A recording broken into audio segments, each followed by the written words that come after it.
Hello, everyone, and welcome to the HCW B show for this week. My name is RGX. I will keep the intro nice and short today and hand it straight over to DP, who's going to cover Rampage. Take it away, DP.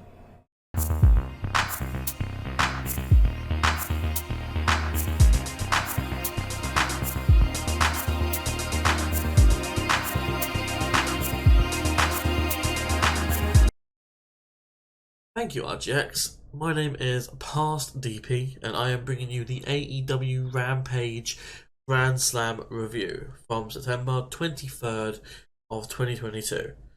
This show is 2 hours long. 2 hours. Let's get into the bulk of things. We start things off with a tag team match, no DQ tag team match between Sting and Darby Allin against the House of Blacks, Brody King and Buddy Matthews, with Julia Hart in tow.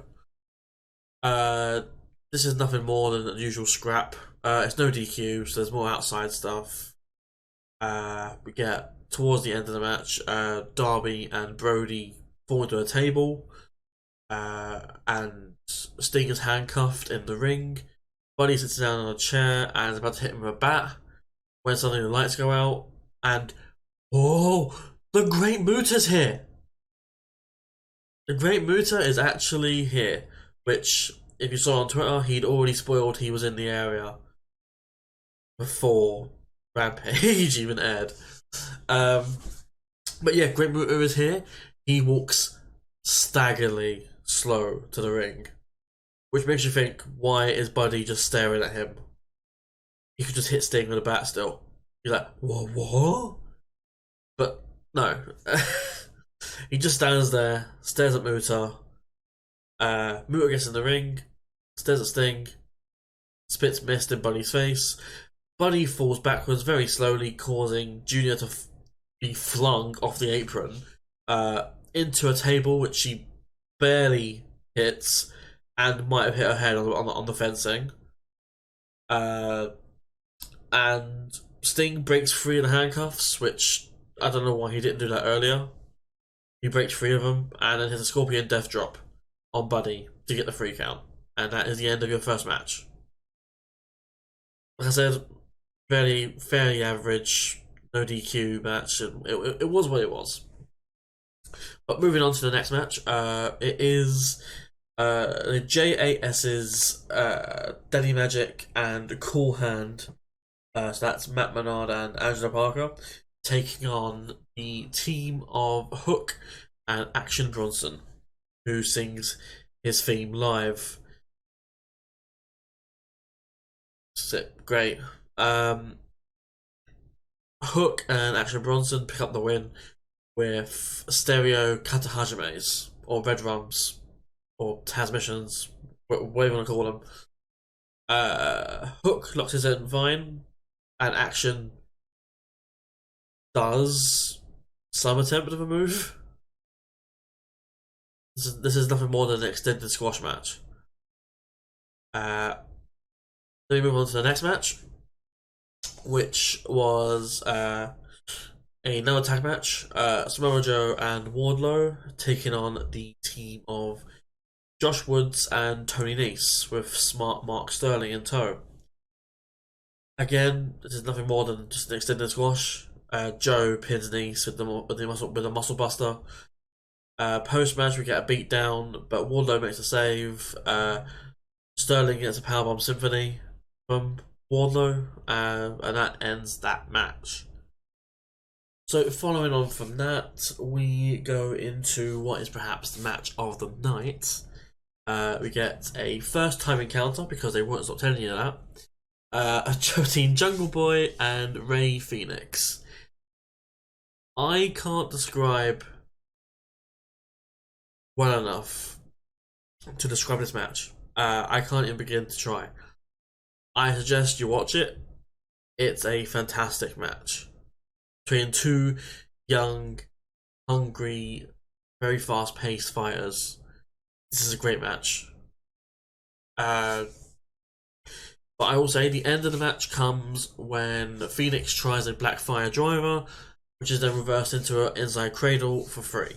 The Jungle Boy wins. Post match, they shake hands, show respect, and out comes Christian Cage. He's in a sling. He basically says that because he blames Jungle Boy basically for his arm injury. So with that in mind, please welcome his right hand of destruction, and here comes Luchasaurus, who just beats down on Jungle Boy with a choke slam. So that's advancing that story a little bit. Following on from this, we get another story being progressed a little bit. We get Eddie Kingston versus Sammy Guevara, the match that was meant to happen but didn't happen because of backstage drama, and then now it's happening again because they've squashed the drama. I'm lost personally, but it is what it is. This is a fairly average match. The end of the match just is basically Eddie Kingston doing a lot of spinning back fists, which then he puts into the stretch plum, which makes Sammy submit. Post match, he's not releasing the submission hold. Jerry Lynn comes in, referees come in, no one can break him up, so the decision is reversed, and the win's given to Sammy. So that wasn't too bad. The match was average, but gave Eddie a win he needed, and also gave Sammy a win, technically. Didn't hurt Eddie too much to lose like this either, so good stuff all around. After this, we get what I personally think is the worst match of the night. It's either that or the tag match earlier between Hook and Action Bronson. It's the TBS title. Diamante with her friend Trina, I don't know who that is, taking on champion Jade Cargill. This is a very short match. This is just a Jade squash, pretty much. And I think after about 2 minutes or so, she hits Jaded for the win. Jade, that is. There's not much going on here. Jade's doing nothing. Yeah, that's pretty much it. On post match, we get a bit where Trina turns on Diamante. So that ended their on-screen friendship, which lasted a day. Yeah, that was what it was. So as we enter the final stretch of the show, we have our Golden Tickets Battle Royal, which is a Battle Royal where everyone's already in the ring, and the winner gets a world title match against Jon Moxley. Or MJF, I guess, if he was to cash in his chip. For the sake of timekeeping, I won't go through the entire thing. So the final four were, were Penta, Jay Lethal, Roosh, and Hangman Page. So what we have is Penta throws out Jay Lethal, but Jay Lethal was caught by Satnam Singh on the outside. Goes back in, hits a lethal injection on Penta, and a clothesline sends Penta out the match. So those are our final three. As soon as he comes back into the ring, Lethal, as soon as he eliminates Penta, he's hit by a buckshot lariat from Hangman, and Hangman goes to throw him out, but changes direction when he sees that Satnam's waiting. So he throws Lethal out at another side of the ring.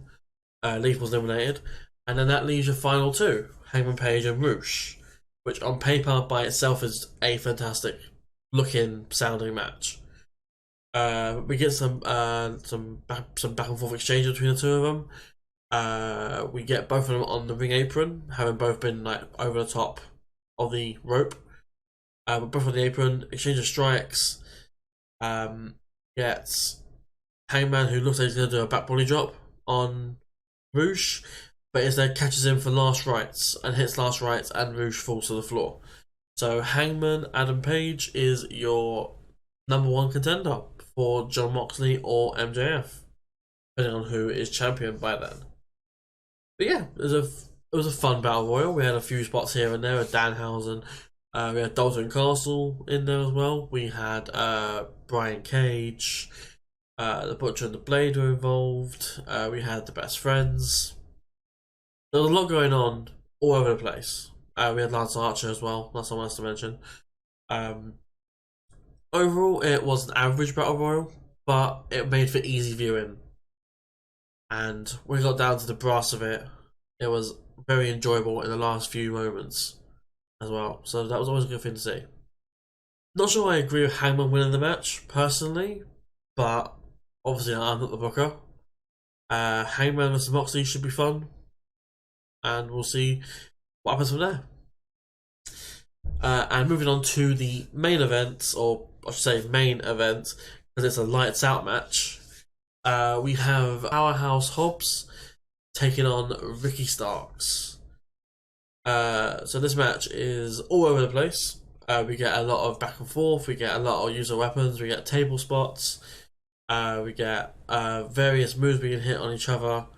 There's a spot where they have the two chairs set up horizontally, so back and back. And Hobbs back body drops Starks onto it, and Starks hits his lower end of his spine onto it, which looked painful, looked very brutal.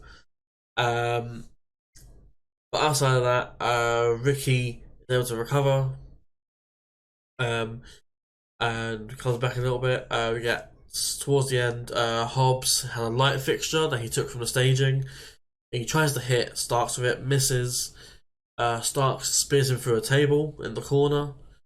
Then Starks on his feet. He then proceeds to hit Hobbs with the light fixture over the head, and that leads to him hitting the Rochambeau on Hobbs for the 3 count. When I say they've got an absolute, no pun intended, when they've got an absolute star in Ricky Starks, I am not exaggerating. The guy can do everything. Like, he's the whole package in one.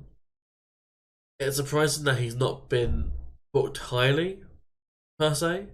Because obviously there was the whole Team Taz stuff before. Then he was challenging for tag belts with Hobbs, and then the breakup with Hobbs. I don't think this is the end of Hobbs and Starks' rivalry, because they're 1-1. But it'll be nice to see Starks eventually go for perhaps the TNT title for Wardlow, or maybe even the world title with, a heel MJF as champion. So right now he's the face. Yeah. So face Starks, heel MJF. Could be a fun little rivalry to go with. Just throwing ideas out there. But yeah, that was AEW Rampage. Rampage Grand Slam, I should say. Hope you enjoyed if you watched it. Hope I described it enough, and hope you enjoyed my review of it as well. But for now, I will pass you back over to future RGX, who will be covering NXT for you guys. Enjoy. Thank you, DP, for covering Rampage for us. So we'll roll straight into the NXT review. I'm working with a back injury, so try and keep this short and sweet while covering everything that I need to. So we open up with Ilja Dragonov coming out to the ring. He says he is back to repeat history and claim championship gold from an unbeatable monster. But this time the monster isn't Gunther, the monster is Braun Breaker. That brings out JD McDonough, who is currently number 1 contender to the title. Very unhappy that Dragonov is trying to insert himself, and threatens Dragonov that if he tries to stop him going for the title again, and he will injure him so badly that it will end his career. We then get Braun Breaker's music hitting, and he says there's a very clear thing that needs to happen here. The crowd starts chanting triple threat, but JD McDonough says, no, that's laughable. I'll wait until you two have had your match, and then I'll face whoever's champion. And then we finally, after 2 years, get Braun Breaker saying, if my maths is correct, and it always is, you have a 33 and a third chance of winning. Right, got a huge pop from the crowd. He even channeled his uncle and did it in a Scott Steiner voice.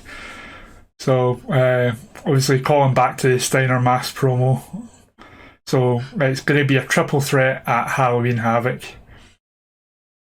We then cut backstage to Gallus and Brooks and Jensen brawling in the back. Security are trying to break them up, but obviously we're not getting the match right now. This is just like a pre-bar scuffle. Then get Toxic Attraction walking backstage. Mandy Rose says that Fallon Henley's about to get what happens, to find out what happens when you mess with a bad bitch. And then we go to commercial. Back from the break, we get a promo from Schism, Gacy, Fowler and Reed. They send a warning to Cameron Grimes ahead of his match with Casey later in the evening. And says that when Grimes wakes up tomorrow, he'll be physically and mentally decimated. And the Schism will continue to grow while he'll be right back where he started, all alone. We then go into the unified title, unified NXT champion Mandy Rose versus Fallon Henley in a non-title match.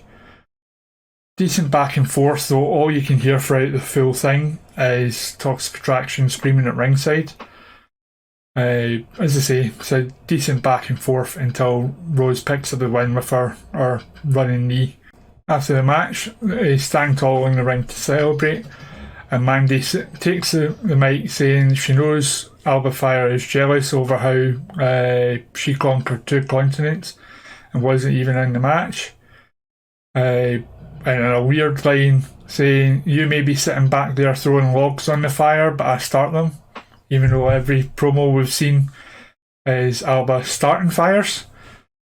This time's no different as she appears on the screen saying, one for providing verbal warnings. She likes to do things visually. And then that similar to that scene from The Crow, where instead of it being the Crow outline, it's got hashtag and new written in gasoline on the concrete outside. Sets fire to that, so you have the visual of hashtag and new in fire. We then get Apollo Crews writing in his journal, going over what happened to his eye and what he did to Waller last week. And then said his vision will come to reality with, we see Waller with bloodshot and bloody eyes. After that, we get the North American title ladder match qualifier between Wesley and Tony D'Angelo. Decent back and forth match. However, Stax is constantly trying to get at Wesley. He doesn't manage to get a hold of him and is ejected from ringside. Then just all of a sudden, Tony D'Angelo goes down from seemingly nothing and it's a referee stoppage. So it was just as the match was starting to get decent, Wesley is declared the winner in the most unenthusiastic fashion ever by the ring announcer. After that, we get Zion Quinn introducing himself to Ilja Dragonov backstage. Calls himself the X Factor of NXT, and he's heard a lot about Dragonov. He's going to be facing him later on in the evening. So Lee is sort of celebrating rather reluctantly in the ring, and is part of the ladder match. So effectively he got his bye after all. We then cut backstage to Carmelo Hayes and Trick Williams. She asks how he feels about Wesley getting another shot at the NXT North American title. He says he doesn't care, and Oro Mensah interrupts to introduce himself. Says pleasure to meet them, and he's looking forward to competing against them at Halloween Havoc. Hayes has done his homework and knows who he is, and respects his drip, and says they can hang out and all that, but it's every man for himself at Halloween Havoc. And we get a stare down, but no physicality. We then get a recap of the hype package for Sol Ruka, who's about to make her debut.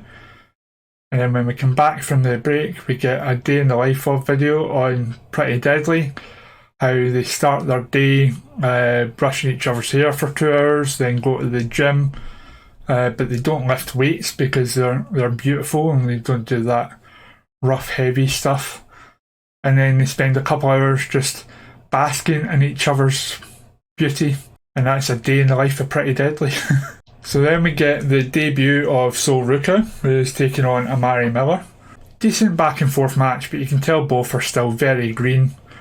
Match only goes a couple minutes with a flipping leg drop being what gets the win for Sol Ruka. After the match, Ruka helps Miller up the hug, so really just to cement Sol Ruka as a face. Then see Cameron Grimes walking backstage, as well as the Schism. So that's them coming out for their matches. And just before the match takes place, security is arguing with Gallus backstage, and Gallus take out one of the security guys, and the chaos continues. After that, we get the Grimes versus Gacy match. So again, very decent match, back and forth, with some good spots, but eventually Joe Gacy does get the win after Reed rushes into the ring and hits knees on Grimes while the referee's distracted, and Gacy takes advantage with his handspring lariat to pick up the win. After the match, Schism stand tall, and we see Grimes recovering on the floor, looking a bit dejected.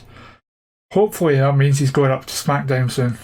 Mackenzie Mitchell is backstage with Grayson Waller, basically going over the Apollo Crews segment from earlier. Waller's ranting like crazy, calling Apollo Crews Miss Cleo, but his vision's not going to come to pass. He's got beautiful emerald eyes with a hint of blue through them, which is super rare. It won't allow his eyes to become red. So what he'll do to stop the vision is he'll just get extra security, because that always works. We then get Caden Carter against Nikki Lyons. Alright match. Nikita is still very green for me. Always looks a bit lost in between moves. It is one of her better outings so far, as Carter was able pretty much to just flip around her and work around her. Eventually we get the primal scream from Nikita Lyons with her spin kick into her leg drop. It gets the 3. We get them standing tall, and as they go to the back, they bump into Toxic Attraction. They have a kind of stare down. Toxic Attraction say it's 3-on-2, but then Alba Fire comes up again, using our flaming baseball bat to draw a line between them and Fire, and says that the odds are even now. After that, we get a package from Chase U, a pep rally. Andre Chase saying he's going to a qualifier by beating Hayes the week before, but he has to face Von Wagner. But he'll do it, and he will represent Chase U as the NXT North American Champion. He then takes questions from the floor, including one from Dave, who I'm sure is no stand-in for Dave Meltzer at all, obviously, who asks, how can you be so confident that you're going to win when you've never beat Von Wagner before? And Andre Chase goes in on him, calls him, what kind of dumb question is that? Who has he ever beat? He is going to beat Von Wagner, and he's going to call this a teachable moment for Dave, and the crowd goes wild. After that, we get Dragonov walking backstage, getting ready for his match. And instead of getting the final match in the best of 3 series between Nathan Frazier and Axiom, we just get a hype package. So we see footage of Frazier on the football field, though he says soccer for the benefit of the American audience, I guess. And he's kind of doing keepy-uppy's dribbling skills, talking about how with the game tied late on, he came from the death to score a volley from 30 yards out in a match. So that's what he's going to be doing in this best of 3 series. cut to him trying to do an overhead kick. God knows how many attempts it took, but the one they eventually got on the take, it was still pretty poor because the ball hit the ground before. So God knows how many attempts they must have took to get a decent overhead kick. After that, we get the Zion Quinn versus Ilja Dragonov match. Huge Dragonov chance. He's really, really over now that he's back in NXT. Zion Quinn does have some good offense though, but he's taunting him a bit too much, which you don't do against Dragonov because you just wind him up. And eventually Dragonov starts lighting him up with the German suplexes and chops, and eventually gets the Torpedo Moscow for the win. And after the match, he stands tall. Zion Quinn is kind of in a huff walking back up the ramp. After that, we get Damon Kemp coming out, ready for his match as the Creed brothers are in a huddle. Brutus Creed then walks off, leaving Julius in the back, as agreed last week. We then get a promo package from Wendy Chu and Lash Legend. Chu, as I say, I'm not a fan of the gimmick, but I'm actually starting to enjoy her promos. She's got a good delivery style. Basically talking about how Lash Legend is the most annoying person in NXT, which for a while, for me, she was. But I'm glad I'm giving her a chance because she is actually starting to grow on me. But Lash Legend says it doesn't matter if you're Doja Cat, Beyonce or Lizzo, it doesn't matter. Bye-bye. It finishes off with Chu basically taking the mick out of our girl Bye. We then get the match between Brutus Creed and Damon Kemp. Don't really get much of a match before Damon Kemp goes to grab a chair and starts assaulting Brutus Creed. Creed gets the win by DQ, of course, but Kemp keeps on the assault. Eventually, Julius rushes down as Kemp makes his escape. Sanga is backstage looking sad, and my favourite guy, Quincy Elliott, comes up to ask him what's wrong. Sanga says that Quincy had a great debut last week, but his match against Von Wagner didn't go as well. Quincy said there's plenty of love to go around, so keep your head up, and Sanga's all made up and happy. Then get Zion Quinn come in, and you think that there's going to be more confidence and pep talk from him, but Quincy simply says to him that you told me about an X Factor, but I don't see it. Walks away laughing. And we finally get the pub rules match between Gallus and Brooks and Jensen.